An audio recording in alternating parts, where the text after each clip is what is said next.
بسم اللہ الرحمن الرحیم. کتاب الحیض. وقول اللہ تعالی یسألونک عن المحیض قل هو اذى فاعتزلوا النساء في المحیض ولا تقربوهن حتى يطهرن فإذا تطهرن فأتوهن من حيث أمركم الله إن الله يحب التوابين ويحب المتطهرين. باب كيف كان بدء الحيض. وقول النبي صلى الله عليه وسلم هذا شيء كتبه الله على بنات آدم. وقال بعضهم كان أول ما أرسل الحيض على بني إسرائيل. قال أبو عبد الله وحديث النبي صلى الله عليه وسلم أكثر. حدثنا علي بن عبد الله قال حدثنا سفيان قال سمعت عبد الرحمن بن القاسم قال سمعت القاسم يقول سمعت عائشة تقول خرجنا لا نرى إلا الحج فلما نرى إلا الحج فلما كنا بصرفة حيضت فدخل علي رسول الله صلى الله عليه وسلم وأنا أبكي فقال ما لك انفستے؟ قلت نعم. قال نفستے اور نفستے دونوں. نفستے صیغہ مجہول ہے اور نفستے یہ صیغہ معروف اور محفوظ. قال ان هذا امر كتبه الله على بنات آدم فاقضي ما يقضي الحاج غير الا تطوفي بالبيت. قالت وضحى رسول الله صلى الله عليه وسلم عن نسائه بالبقر. بسم اللہ الرحمن الرحیم. کتاب الحیض، حیض کا بیان. لفظ حیض کوئی نامانوس لفظ نہیں ہے. آپ لوگ کتب فقہ اور کتب حدیث میں بار بار یہ لفظ پڑھتے اور سنتے آئے ہیں. خود درس بخاری میں بھی کئی دفعہ اس کا ذکر آ چکا ہے. میں نے اس سلسلے میں وضاحت بھی کر دی ہے کہ حیض یہ وہ خون ہے جو فطری طور پر عورت کے آگے کے مقام سے رحم سے آتا ہے، بچے دانی سے آتا ہے، تو اس کو حیض کہا جاتا ہے. حیض کے بیان میں امام بخاری رحمۃ اللہ تعالی علیہ نے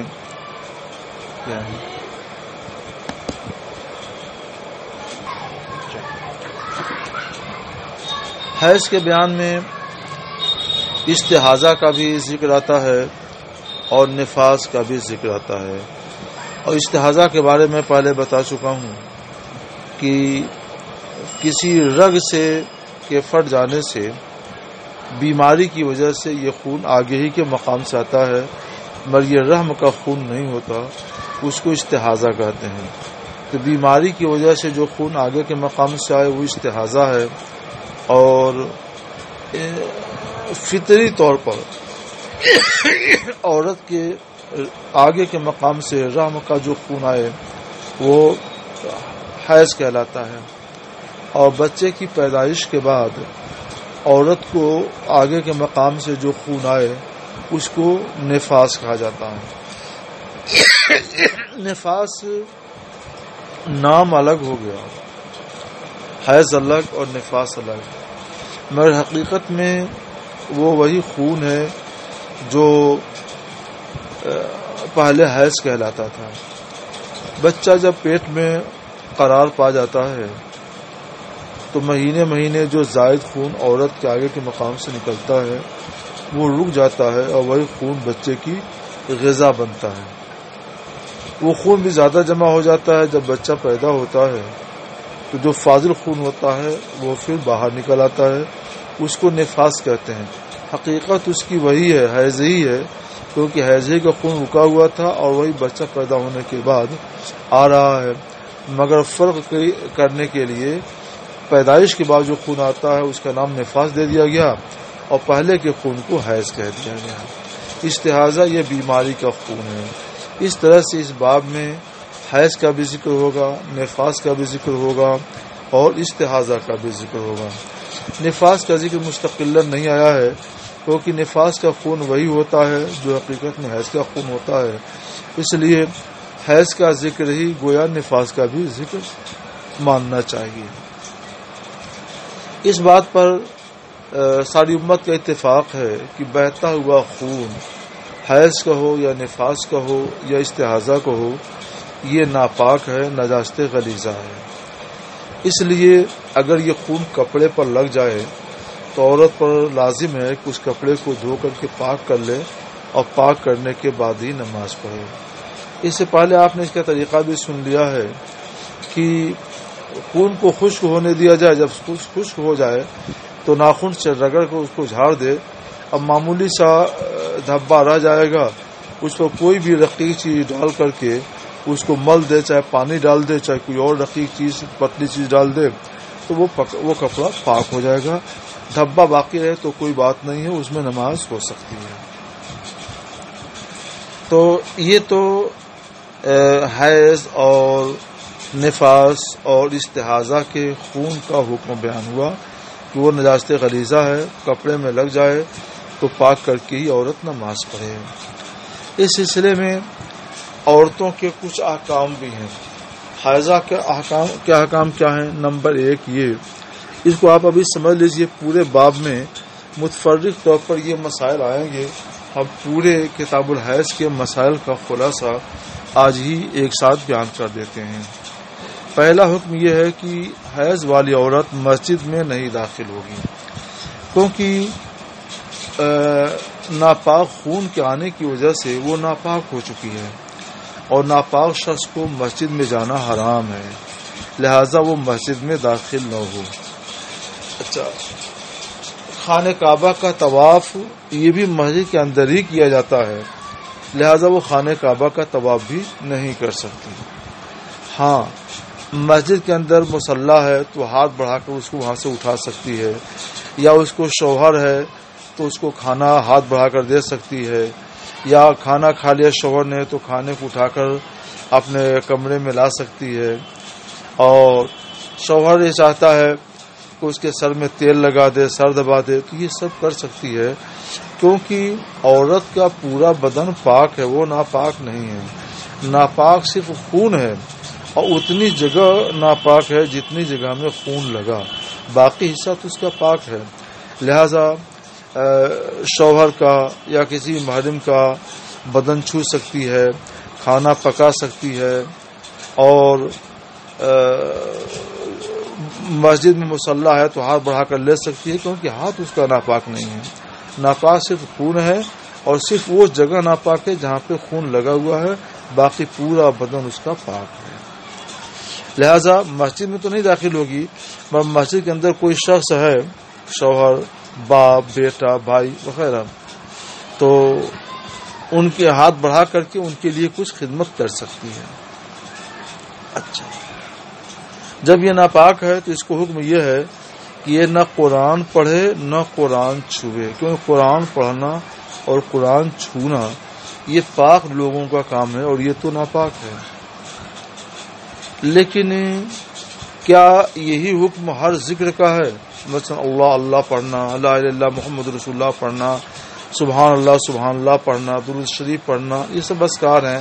نعت شریف پڑھنا یہ بھی ذکر ہے، نعت شریف پڑھنا، حمد الہی پڑھنا، منقبت پڑھنا وغیرہ وغیرہ۔ تو اس کا جواب یہ ہے کہ صرف قرآن پاک کا یہ ادب ہے کہ قرآن پاک کو نہ چھوئے اور نہ ہی اس کو پڑھے، باقی اس کے علاوہ جتنے بھی اذکار ہیں ان اذکار کو وہ پڑھ سکتی ہے۔ مثلا کلمہ شریف پڑھے، کلمہ شہادت پڑھے، نعت شریف پڑھے، حمد پڑھے، اللہ کا ذکر کرے، یہ سارا کام وہ کر سکتی ہے، اس میں کوئی حرج نہیں ہے۔ خط پڑھ سکتی ہے، کتاب پڑھ سکتی ہے، ایسی کتاب اور ایسا خط جس میں قرآن پاک کی آیت ہو اس کو بھی پڑھ سکتی ہے، بس قرآن پاک کی آیت پر ہاتھ نہ رکھے، اس کو نہ پڑھے، اتنا اس کے لیے حکم ہے۔ باقی کتاب پڑھ سکتی ہے، مراسلہ پڑھ سکتی ہے، خط پڑھ سکتی ہے۔ یہ دو مسائل ہو گئے۔ نمبر 3 ایک مسئلہ تو ہم نے دم کے بارے میں بیان کر دیا، خون کے بارے میں، دوسرا مسئلہ مسجد میں داخلے کا، تیسرا مسئلہ قرآن کے پڑھنے اور چھونے کا۔ تیسرا مسئلہ یہ ہے کہ چونکہ وہ ناپاک ہے اس لیے اس کے ساتھ جماع جائز نہیں ہے۔ قرآن پاک کی جو آیت کریمہ یہاں پہ ذکر کی ہے امام بخاری رحمۃ اللہ علیہ نے، اس میں اسی کا ذکر ہے۔ یہ سرونک عن المحیض، یہ محبوب رسول، لوگ آپ سے حیض کے بارے میں پوچھتے ہیں کہ حیض کے زمانے میں بیویوں سے قربت کریں کہ نہ کریں، تو آپ فرما دیجیے ہوا اذن، وہ گندگی کی چیز ہے۔ فاعتزلوا النساء فی المحیض، لہذا حیض کے زمانے میں عورتوں سے الگ رہو۔ ولا تقربوهن، اور ان سے قربت نہ کرو یہاں تک کہ وہ پاک ہو جائیں۔ جب پاک ہو جائیں تو ان کے پاس آؤ جہاں سے اللہ نے تم کو حکم دیا ہے، بے شک اللہ توبہ کرنے والوں اور پاکیزگی اختیار کرنے والوں کو محبوب رکھتا ہے۔ تو یہ تو صاف صاف قرآن پاک کا حکم ہو گیا، لہذا یہ حکم اسی طور پر باقی اور جاری ہوگا۔ اس میں ایک خاص بات یہ ہے کہ جب تک عورت حیض کے زمانے میں ہے اس وقت تک اس سے نماز معاف ہے۔ حیض کی مدت کم سے کم 3 دن ہے، 5 دن ہے، 7 دن ہے، 10 دن ہے، زیادہ سے زیادہ 10 دن اور کم سے کم 3 دن۔ 3 دن سے کم اگر خون آتا ہے تو وہ حیض کا نہیں، استحاضہ اور بیماری کا خون مانا جائے گا، اور 10 دن سے زیادہ آتا ہے تو حیض کا نہیں بلکہ استحاضہ اور بیماری کا مانا جائے گا۔ تو 3 دن سے لے کر 10 دن تک جو خون آئے گا وہ خون حیض کا ہوگا۔ کچھ عورتوں کی عادت 3 دن خون آنے کی ہے تو وہ 3 دن تک کی نماز ان کی معاف ہے، باقی غسل کریں نماز پڑھیں۔ کچھ عورتوں کی عادت 5 دن تک حیض آنے کی ہے تو 5 دن تک نماز چھوڑ دیں اور اس کے بعد غسل کریں اور نماز پڑھیں۔ کچھ عورتوں کی عادت 10 دن حیض آنے کی ہے تو 10 دن تک کی نماز چھوڑ دیں، اس کے بعد وضو کریں، غسل کریں اور نماز پڑھیں۔ تو جب تک کہ حیض آ رہا ہے تب تک نماز معاف ہے، چاہے وہ حیض کا زمانہ 3 دن کا ہو یا 5 دن کا ہو یا 7 دن کا ہو یا 10 دن کا ہو، جتنا بھی ہو۔ اچھا، اس میں ایک مسئلہ روزے کا آتا ہے کہ عورت حیض والی عورت روزہ رکھے کہ نہ رکھے۔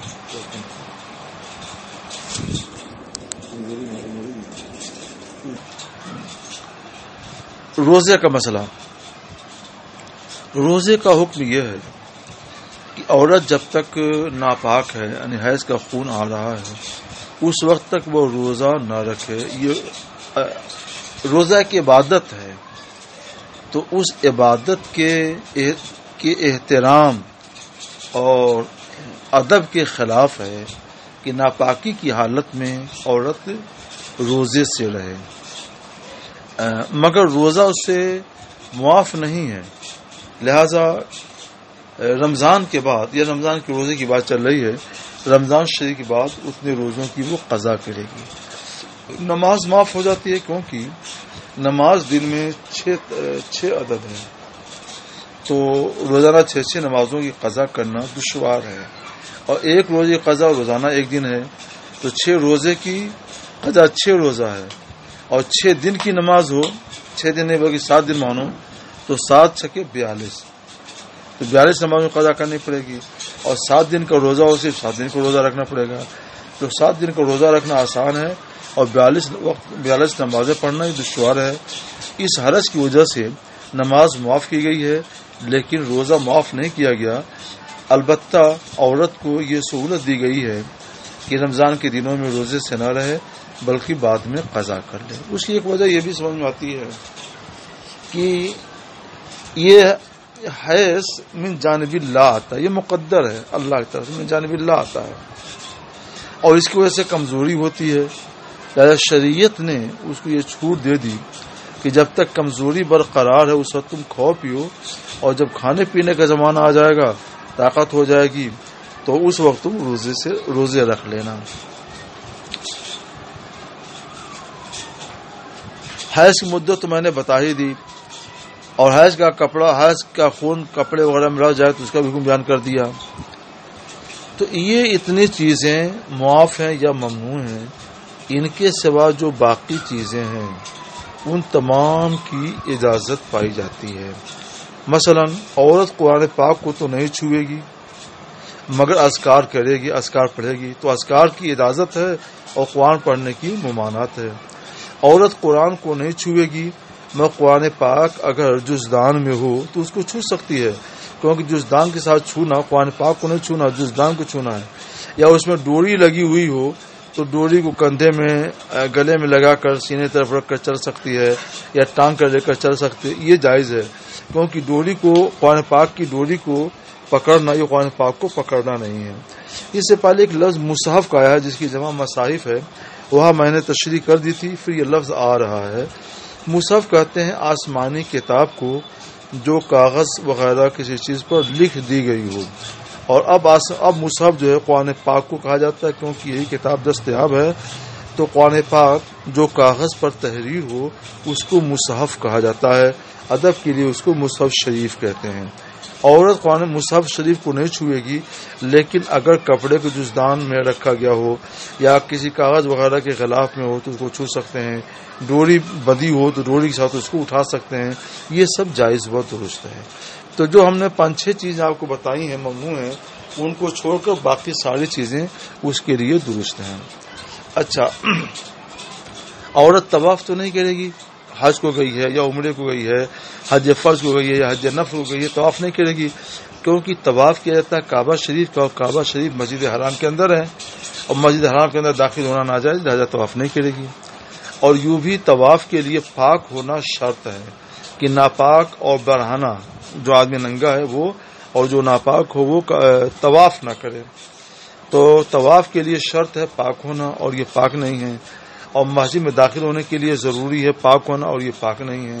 تو اس لیے وہ طواف تو نہیں کرے گی، نہ عمرہ کا طواف کرے گی، نہ حج نفل کا طواف کرے گی، نہ حج فرض کا طواف کرے گی. لیکن طواف کے علاوہ جتنے بھی اعمال حج کے ہیں وہ کرے کہ نہ کرے، یہ ایک سوال ہو گیا. تو حج کے طواف کے علاوہ جتنے بھی مناسک اور عبادات ہیں حج کے تعلق سے، ساری عبادتوں کی اس کو اجازت ہے.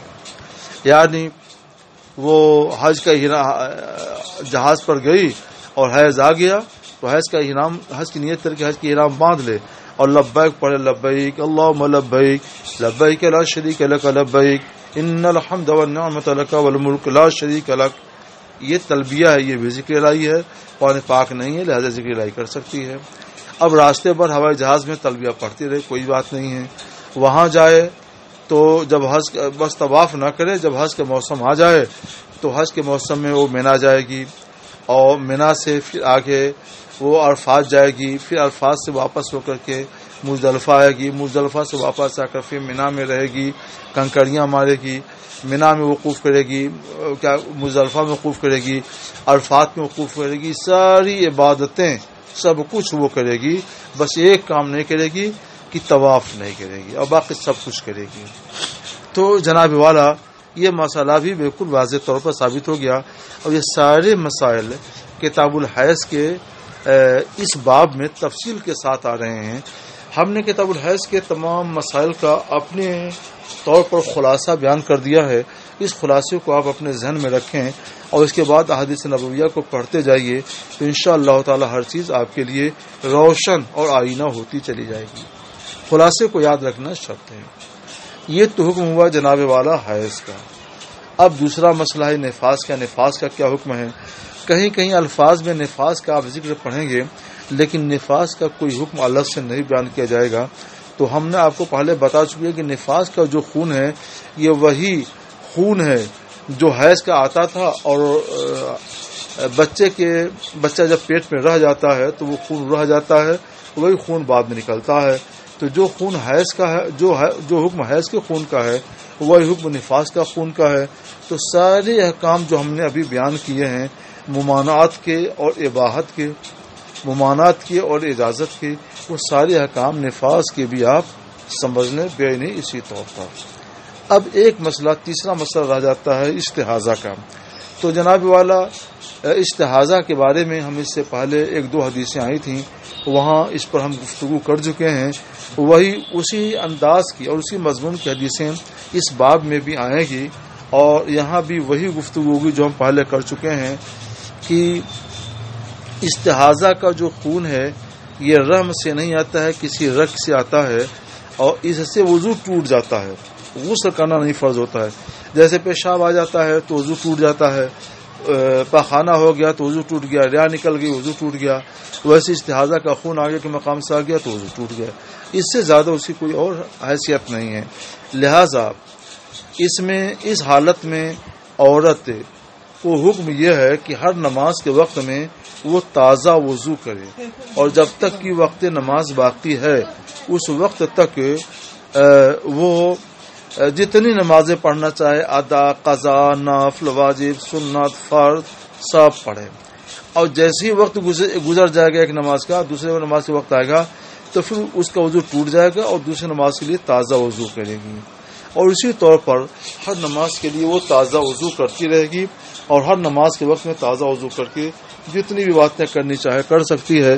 جو حدیثیں آ رہی ہیں ان حدیثوں سے یہ معلوم ہوتا ہے کہ وہ عورت طواف بھی کر سکتی ہے. اس کو آپ لوگ حالت شریعت سے ذرا ملا لیجئے گا، اور حدیث پاک سے یہی ثابت ہوتا ہے. اس طرح سے ہم نے کتاب حیض کے مسائل بھی بیان کر دیے، نفاس کے مسائل بھی بیان کر دیے، اور استحاضہ کے مسائل بھی بیان کر دیے. ان سب کے باوجود کہیں نہ کہیں کچھ تشریح طلب الفاظ آئیں گے تو ان کی وضاحت ہم کریں گے اور آپ کو سمجھنا چاہیے. اور نفاس کے بارے میں ہم ایک بات اور بتا دیں کہ حیض کا جو حکم ہے وہ حکم اس کا تو ضرور ہے، مگر مدت میں فرق ہے. حیض کی مدت کم سے کم 3 دن ہے، اور استحاضہ نفاس کی ہوئی مدت کم سے کم کچھ بھی نہیں ہے. کسی عورت کے جس میں خون کی کمی ہے تو بالکل ہی خون نہیں آتا ہے، یا تھوڑا بہت خون آ کر رہ جاتا ہے. کبھی کبھی عورت صحت مند ہوتی ہے، خون زیادہ ہوتا ہے تو اس کو زیادہ سے زیادہ 40 دن تک یہ خون آ سکتا ہے. تو زیادہ سے زیادہ کی اس کی حد مقرر ہے 40 دن، اور کمی کی کوئی حد مقرر نہیں ہے. یہ مسئلہ تفصیل کے ساتھ آپ لوگ فقہ کی کتابوں میں پڑھ چکے ہیں. اب ہم یہ سمجھتے ہیں کہ پورے کتاب الحیض کا اور اس کے ضمن میں آنے والے نفاس اور استحاضہ کے احکام ہم بیان کر چکے ہیں. یہاں پر ایک چیز ہم اور بیان کر دیں کہ احادیث نبویہ میں کہیں کہیں حائضہ کے لیے سرکار صلی اللہ علیہ وسلم نے نفاس کا لفظ استعمال کیا، یعنی انفستے، کیا تمہیں نفاس آ گیا حالانکہ انہیں حیض آیا تھا. یا نفستے مجھوری صیغے سے بھی پڑھ سکتے، کیا تم کو نفاس آ گیا حالانکہ نفاس نہیں تو وہ حیض آیا تھا. تو یہ مجازن ہے، حقیقت میں وہ حیض تھا، اور مجازن سرکار علیہ الصلوۃ والسلام نے حیض پر نفاس کا اطلاق کیا ہے. اور مجاز وہیں لیا جاتا ہے جہاں مجاز کی حقیقت کے ساتھ کوئی گہری مناسبت ہو، کوئی گہرا لگاؤ. اور وہ گہرا لگاؤ آپ سمجھ چکے ہیں کہ جو حیض کا خون ہے وہی خون یہاں بھی ہے، صرف نام بدل گیا ہے، حقیقت تو وہی ہے. اس لیے مجازن جو ہے اس لگاؤ کی وجہ سے حیض کے اوپر نفاس کا اطلاق سرکار علیہ الصلوۃ والسلام نے کیا ہے.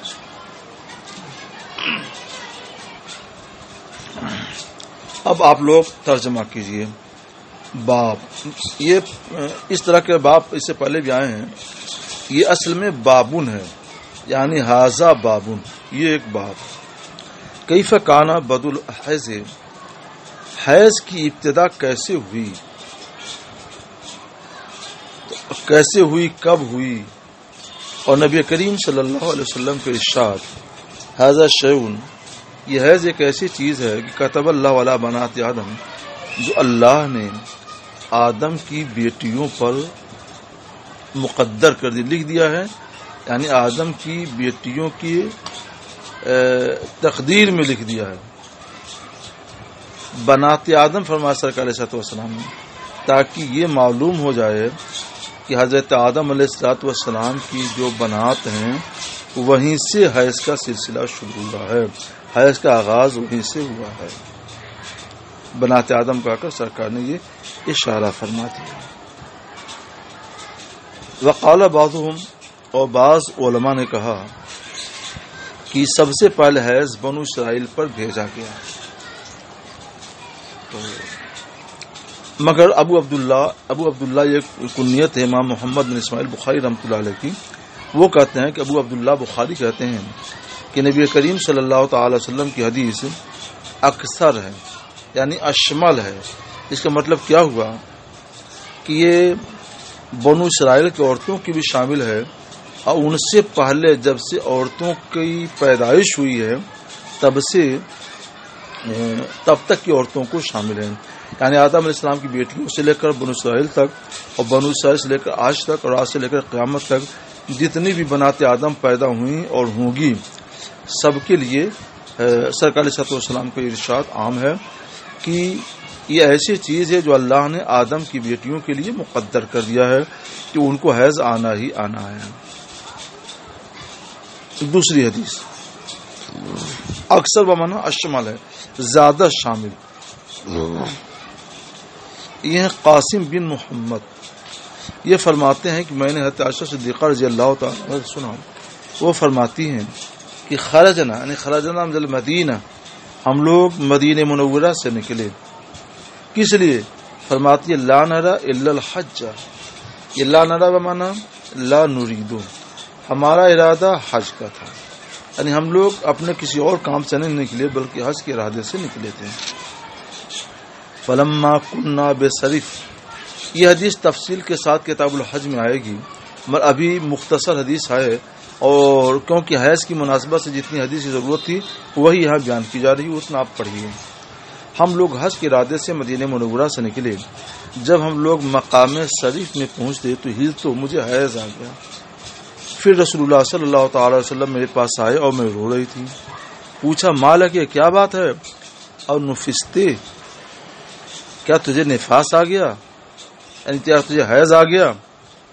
میں نے عرض کی ہاں، تو سرکار نے فرمایا یہ ایک ایسی چیز ہے جسے اللہ نے آدم کی بیٹیوں پر لکھ دیا ہے، فقضی ما یقضی الحاج غیر اللہ تطوفی بالبیت، قضا یقضی یہ لغوی معنی میں، اس کے معنی پورا کرنا، اصطلاح میں تو ادا الگ چیز ہے اور قضا الگ چیز ہے، مگر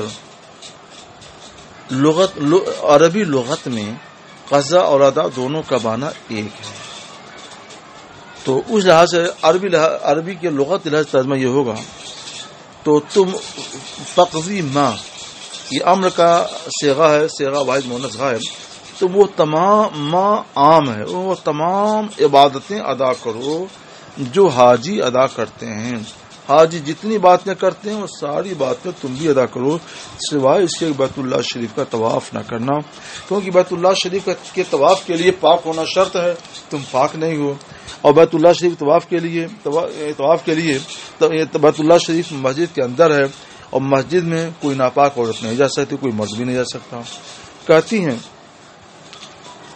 تو اب یہ تو مسئلہ معلوم ہو گیا کہ عورت بیت اللہ شریف کے طواف نہیں کرے گی، باقی حج کے جتنے بھی اعمال ہوتے ہیں جو ایک حاجی کرتا ہے وہ سارے افعال یہ حیض والی عورت بھی کرے گی، اور وہ سارے افعال مستحاضہ بھی کرے گی، اور وہ سارے افعال کیا کہتے ہیں نفسا بھی کرے گی، نفاس والی بھی کرے گی۔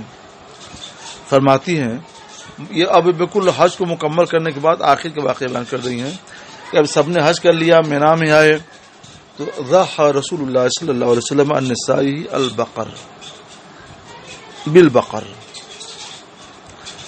تو بقر یہ ایسا لفظ ہے کہ اس میں تا لگا دیں گولتا تو بقرہ ہو جائے گا، تو یہ وحدت یعنی ایک بقرہ کے معنی میں ایک جانور کے لیے آتا ہے، اور تا کو نکال دیجئے، تا وحدت کو بل بقر کیجئے تو یہ بہت سے بقرہ کو شامل ہو جاتا ہے۔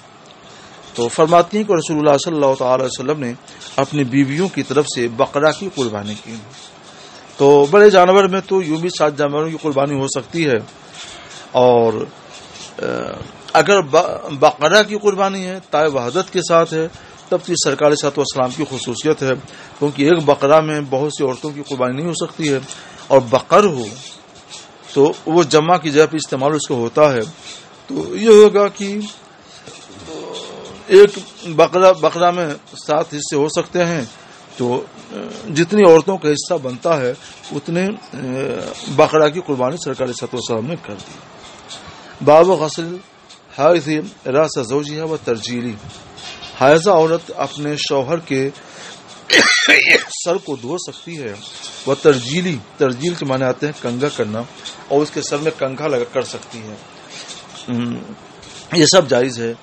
حدیث پڑھیے، یہ ایک اہم فتویٰ ہے جو جیسے آج کے دور میں لوگ سوال کرتے ہیں تو مفتی فتویٰ دیتے ہیں اور دلیل میں حدیث نقل کر دیتے ہیں، یہ اس کا ثبوت ہے۔